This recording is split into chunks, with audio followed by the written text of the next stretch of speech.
chapter 20 and verse 20. Then the mother of Zebedee's sons came to Jesus with her sons and, kneeling down, asked a favor of him. "What is it you want?" he asked.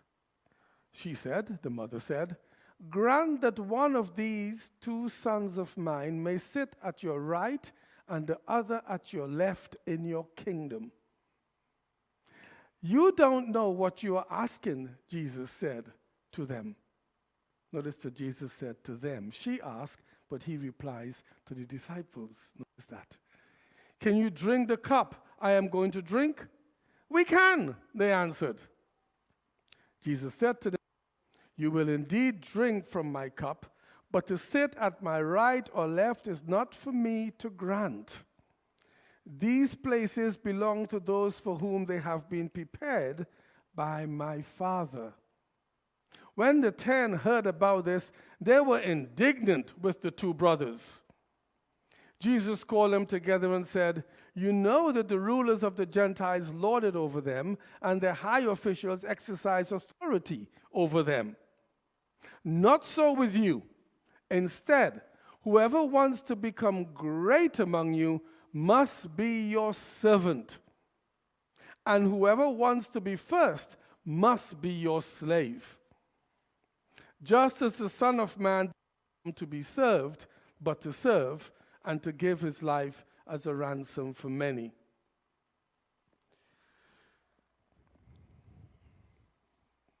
I'm cutting out a bit, but I'll keep going. I don't quite know why, so I'll keep going. Okay. I have thought about this, and I thought, new year, new beginnings. That's where my mind began. Because, come on, I mean, that's what we all think, right? It's a new year, it's about new beginnings. Don't we all think that? We do, don't we? Yeah. You talking to me? Yes, you are talking to me. You haven't got the hump with me this year. I haven't done anything last year that you've brought into this year. No, new year, new beginnings. That's what we all think. I certainly was thinking that and reflecting on, what happened last year and some of the things that happened. And some of them I was glad that I was able to achieve, but other things I was reflecting, thinking, "Oh, Rupert, you started off with..." I stopped making New Year's resolutions because I got disillusioned that I kept breaking them. So I stopped making them. So I have hopes and aspirations. Is it the same thing with different words? I don't know. I have hopes and aspirations. It didn't always work out quite the way that I thought it would work out. But I began thinking about it. It is a new year. And once again, we have aspirations to better ourselves, to achieve that which we did not achieve last year. Whether it be losing weight or a better job or save money or manage your debt better or help others. All these goals for the new year. More family time. That's a work-life rhythm. Get that better. Do some recycling or whatever it is. Help the environment and so on and so forth. We have aspirations. And by God's grace this year, we will be better. By God's grace, we will. This year, we will not fall as quickly into the old sinful habit of neglecting others, for example.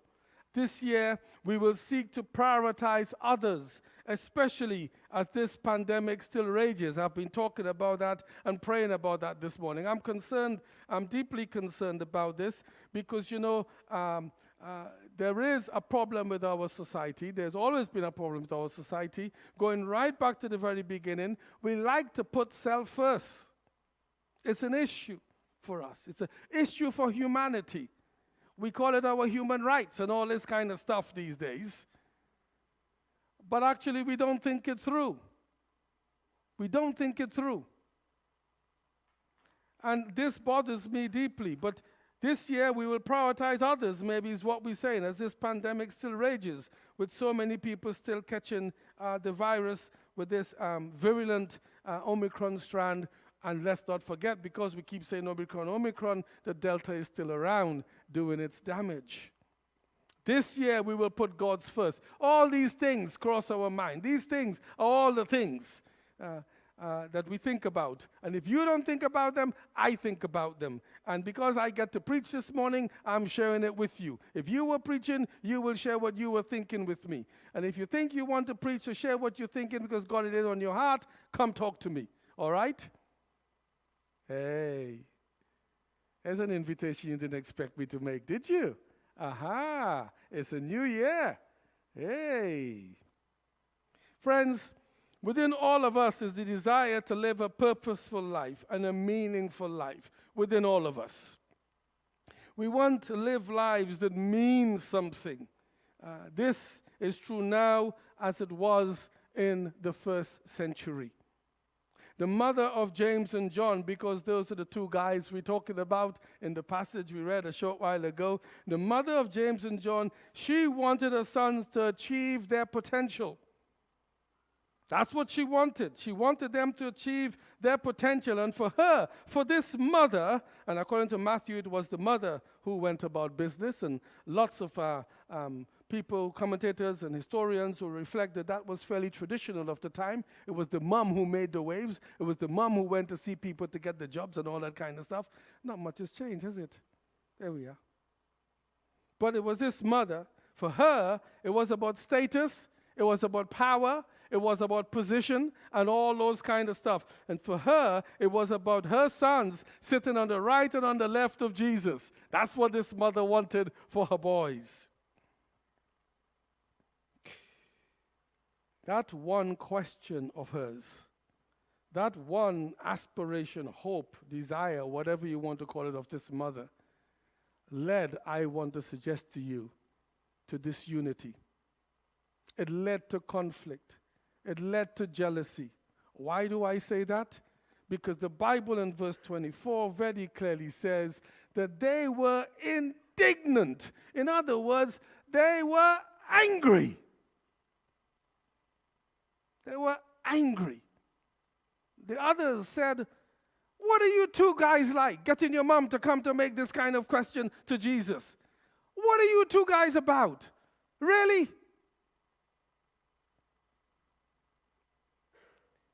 It's interesting how easy it is to disrupt the unity of the body, isn't it?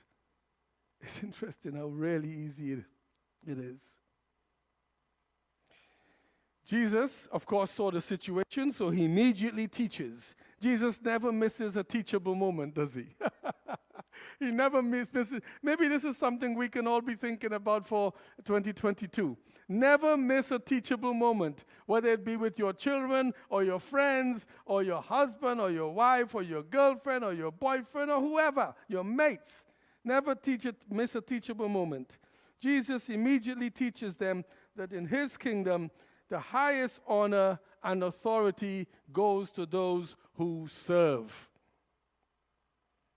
Never miss a moment. In his kingdom, we do not trample over each other to achieve our potential. In his kingdom, which he is inaugurated by his coming, we look out for each other. We care about each other. That's why the Bible is full of all of these each other verses. In his kingdom, we don't climb the ladder of success by trampling over each other, but by actually serving each other in his kingdom. It's not about what's in it for me, but actually, how may I serve you? You see, our society is hell-bent on living by what's in it for me. Me first. You can almost say it's all about me. Jesus is, in his radical agenda to his church, he is telling us how to achieve greatness. That's not how the world says if you want to be great. But Jesus is saying to his church, you want to be great, you want to achieve greatness, this is how you do it. Serve each other. Serve each other.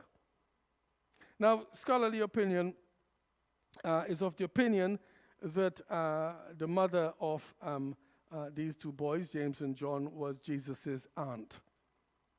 And James and John, they would be related, obviously.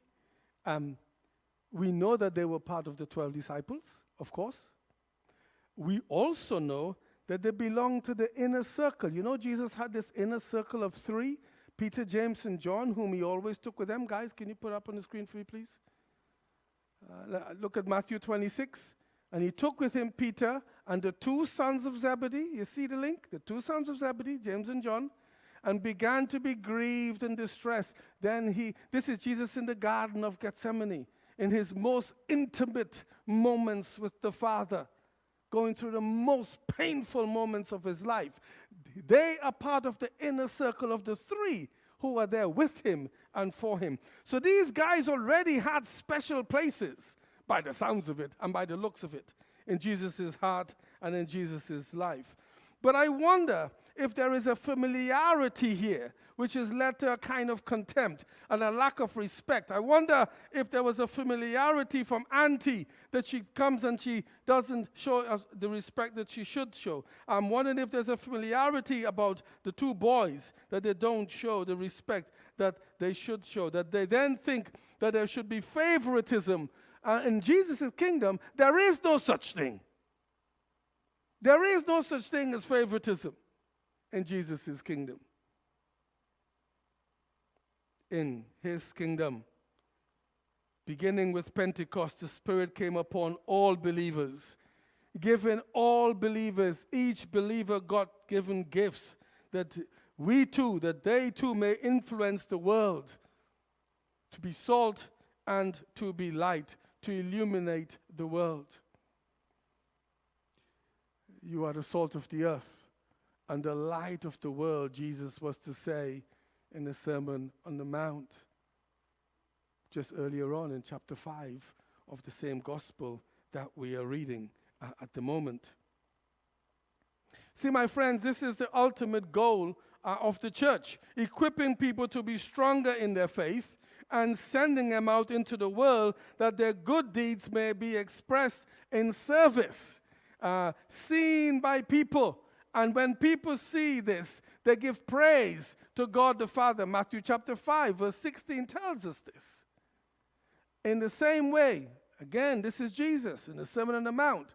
Let your light shine before men, before people, that they may see your good deeds, your good works, and praise your Father in heaven.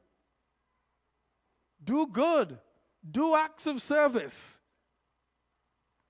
that people may give praise and thanks to God in heaven. So I want to suggest this morning that we use our familiarity, and we are familiar with each other.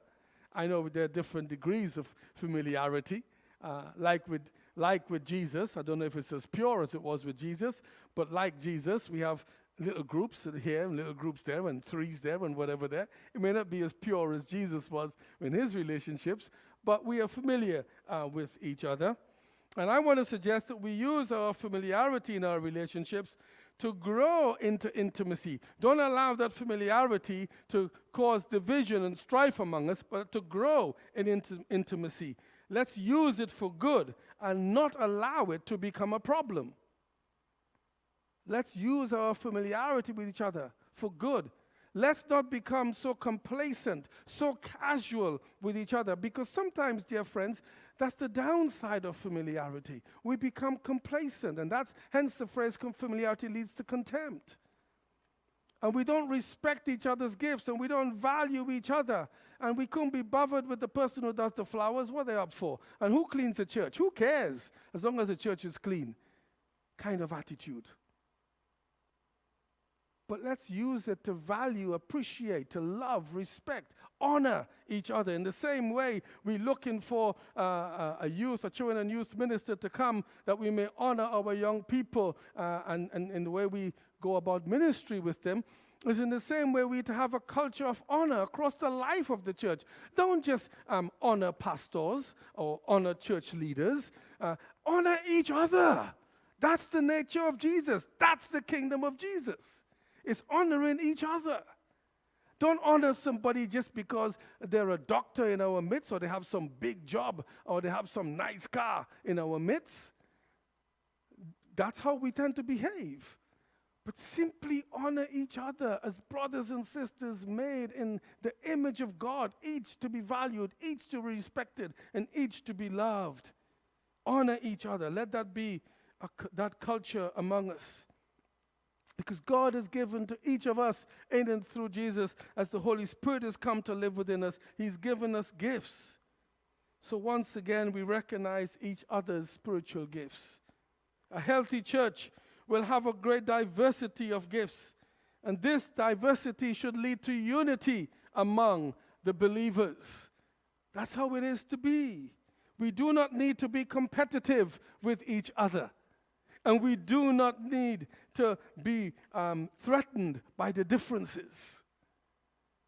You have a different gift from me. Hallelujah. If the whole world was full of Ruperts, my, oh my, oh my, some of you would want to lose the will for life. The beauty of it is that we've got each other. We've got each other. And together, God has put us into a body with all the differences so that we might depend on each other. 1 Corinthians 12, which I've put up on the screen for us to be reminded of. The latter part of 1 Corinthians 12, talking about the body, verses 24 onwards. But God has put the body together, given greater honor to the parts that lacked it. Notice what God has done. Given greater honor to the parts that lacked it. You see what God is doing? That there should be no division in the body, but that its parts should have equal concern for each other. See how God goes about this. The mother of James and John, bless her heart with all her good intentions, being a diligent mom and a loving mom, she got it wrong. Her sons were achieving their potential by using their gifts to serve. They were achieving their potential.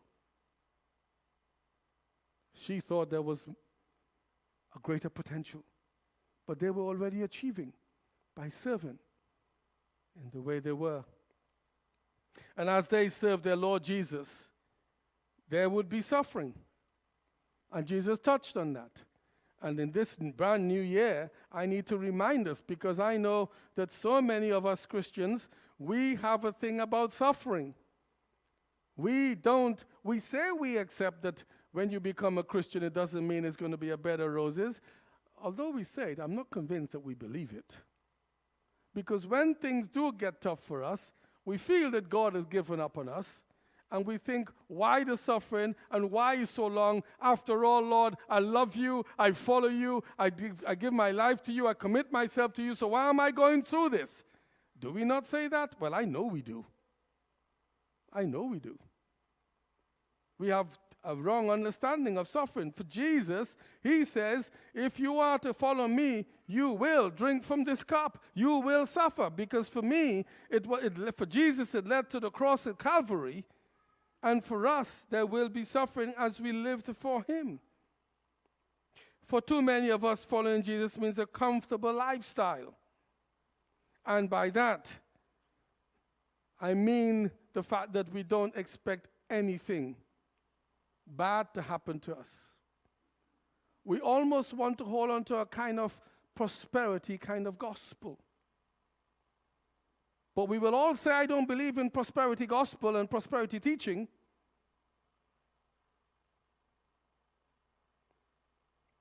The major problem with that comfortable lifestyle is that for Jesus, his kingdom meant lowliness. Lowliness. His kingdom meant sacrifice. His kingdom meant rejection by the world. Indeed, he once said, if they won't reject me, they will reject you too. It is the same Jesus who commands us to take up our cross daily and to follow him. I know, what a message for the new year. What's the matter with that man? Did he not have a good Christmas? Is what you're thinking. But I'm talking about how we achieve our potential. Because this is how we achieve our potential. This is how we achieve our potential. In Jesus' kingdom, greatness is not about reducing others to our service, but rather reducing ourselves to serve others. You see, we love it when we have servants. This is Downton Abbey all over again. We love, I think it's on tonight, isn't it? For those who are into that kind of thing. But we love people serving us. Because that says that we've made it in life. We can sit back and put our feet up and order people around. And Jesus says, actually, it's not about that. It's about you reducing yourself to serve others. I've just shown you on the screen. Jesus himself, in Philippians 2, we told there, the Apostle Paul tells us there, he himself became lowly and obedient to death, even death on the cross. Having the very nature of God, didn't choose that equality to be grasped. We do not seek position or status that we may lord it over and dominate others. We serve. You and I, we have the responsibility to use what God has given to us to do what? To build the church.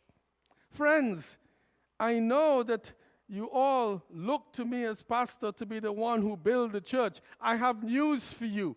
It's not my job alone. It's our job. Of course, the Lord says, I will build my church. But how does he build his church? With you and with me. Because we are the builders. We are the builders. Of course, I have my part to play. And I'm doing it right now. And there are other ways in which I play my part. But it says we each, all of us, use our gifts. So God builds his church. But here's the thing. According to the parable of the talents, we will be held accountable. Because the parable of the talents, you remember the one where he had all the dosh and he used it, and then one had, say, 10,000 and one had 5,000 and they all used it. But the other one had just 1,000. And what did he do? He went and buried it, and he said, oh, I know what kind of a master you are. I buried it. And the Lord wasn't best pleased. Don't hide your light under a bushel.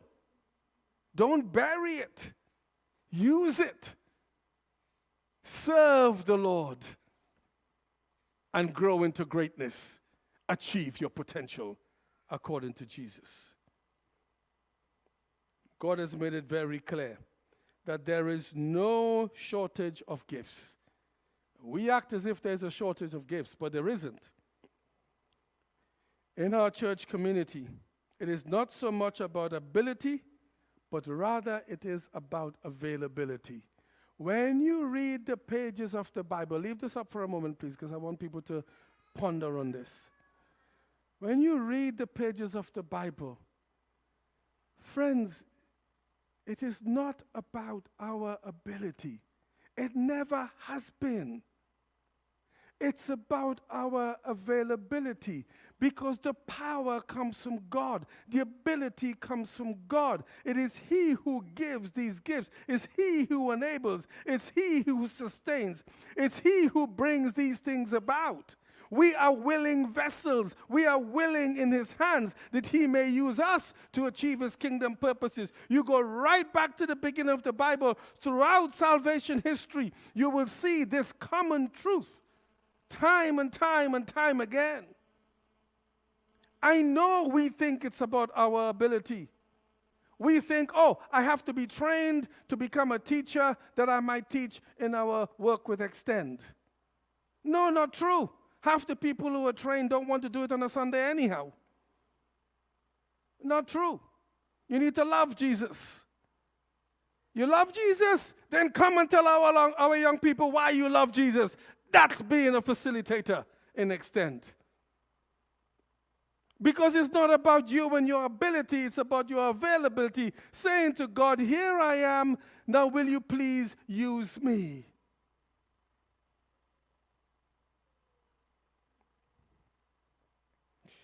Thank you.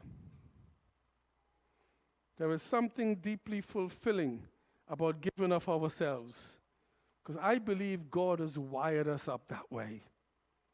It is a well-known fact that we as Christians experience spiritual growth as we minister to each other. We grow as we serve. We grow as we use our gifts in the service of God and His church. I like what Martin Luther King Jr. Said on one occasion. Everybody can be great because anybody can serve. You don't have to have a college degree to serve. You don't have to make your subject and verb agree to serve. You only need a heart full of grace, a soul generated by love. I found that quite helpful as I was preparing. We grow as we use our gifts in the service of God and His church. Let me make an illustration. Now, all illustrations go so far after which they collapse, okay? An illustration of a sponge. Leave this one up for a while too, please. That sponge on the left there, it's dry. It's got all these pores and whatever in it. Now, we know that when we put that sponge in a bucket of water, it will become saturated. I don't know how long it will take for that sponge to be saturated in that bucket. 2 minutes, 3 minutes, 5 minutes, I don't really know. I tend to wash my car by using sponge and bucket like that. I've never tested to see how long it takes for the sponge to become saturated. But fairly quickly it will become saturated. If I leave the sponge in the bucket for 2 hours, will it be any more saturated than it was after 5 minutes, if it gets the full saturation after 5 minutes? The answer is no. If I leave it for 2 days, will it be any more saturated? No, it won't, because it's got to maximum saturation. Now, what I need to do is I need to squeeze that sponge, that some of the water is released, that it may have space to absorb more water. Here's what point I'm trying to make. That squeezing, all illustration falls apart at some point, but that squeezing is the serving bit. So many Christians, too many Christians come and they sit there and like a sponge, they just saturate and saturate and saturate, and they get soggy and soggy and soggy. But they don't do any service. So consequently, all they do is just remain there like that, until they start serving and using up some of that which God has given them, creating space for God to do some more deeper ongoing work. Every illustration falls down at some point, but get this simple point I'm trying to make. I'm trying to say, please don't allow your gifts to be weakened through infrequent use. One of the things that I struggle with as a pastor, and I will be harassing the leaders about next week Sunday, is that I find it quite perplexing, sometimes almost vexing. I am being deliberate with my words. Definitely disturbing. And emotionally difficult. Because in this new normal that we are in this new hybrid world that we're in, it is becoming increasingly difficult with the vast movement of people in our churches. And East Barnet Baptist Church is not unique in this. As people have come and people have gone, and a good number have gone, whether it be through death, like Jodelle this morning, but there are other circumstances why others have left the church. There are less people around.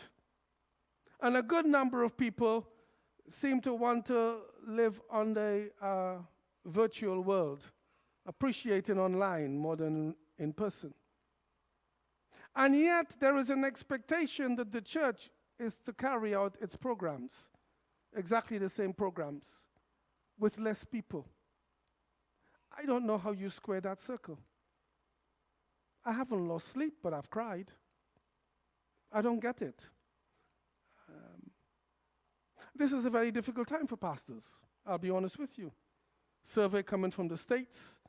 I was telling a leader I was speaking to yesterday, survey coming from the States, these things often do come from the States originally, as you know, tells us that actually there's been a significant spike in the increase of pastors who are giving up ministry because they have found the pandemic too difficult in the leadership role and coming out of it to try to find a way to move forward.